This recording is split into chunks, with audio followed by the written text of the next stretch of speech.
Leadership is the capacity to translate vision into reality.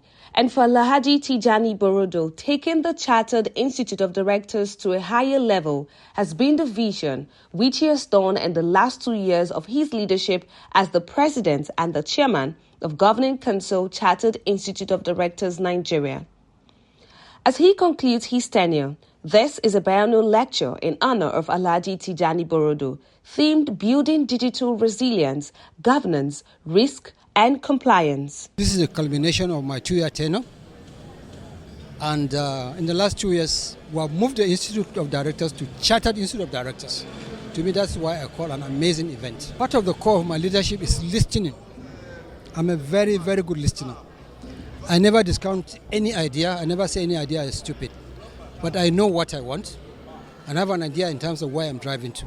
So to me, it's one of the things that has helped me in my leadership style. The biennial lecture, which started with welcome address by the president, also had remarks by the chairman of the occasion and lecture by the keynote speaker, who said digital resilience is an organization's capacity to recover from digital disruption and understanding the need in the ecosystem, finance and workforce. Digital resilience then becomes the imperative in terms of corporate governance capability to be able to make a difference. So resilience is top of mind today for all executives because it is an imperative.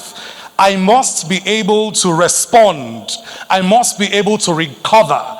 I must be able to adapt to a world that is radically different and a world that is changing at an accelerated rate. I sort of spoke on the statistics showing that there are so many uncertainties in business and in the world today, whether it's the tariff crisis or pandemics, they pose significant challenge to businesses, particularly in the e-commerce environment. The Chartered Institute of Directors have made significant and highly impressive strides working closely with governments, corporate organizations, bilateral chambers, diplomatic mission to raise the standard of corporate governance and leadership in the private and public sector.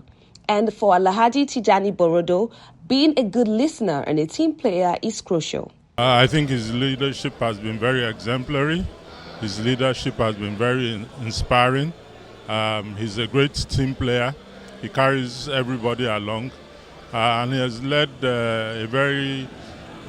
his tenure has been very successful, especially during a period of transition. He's made sure that the ship has been steady throughout the period, and I look forward to taking over from him. He's been an effective president and chairman of council, and during his tenure, which is just coming to a close, he has achieved great things. He came on board almost immediately after we got our chartership status under the Charter Establishment Act, and that required that a lot of changes, a lot of transformation, including the reconstitution of the Governing Council. And he had a very clear vision and roadmap, which included, repositioning the way we manage our branches to make them more effective. It included ensuring we strengthen governance, the governance structures, the committees, and so on. Highlight of the lecture was the unveiling of new CIoD logo, which represents the core values of the institution: integrity, meritocracy, professionalism, accountability and probity, customer centricity, and teamwork. From Rapid TV Lagos, Esther Omelu.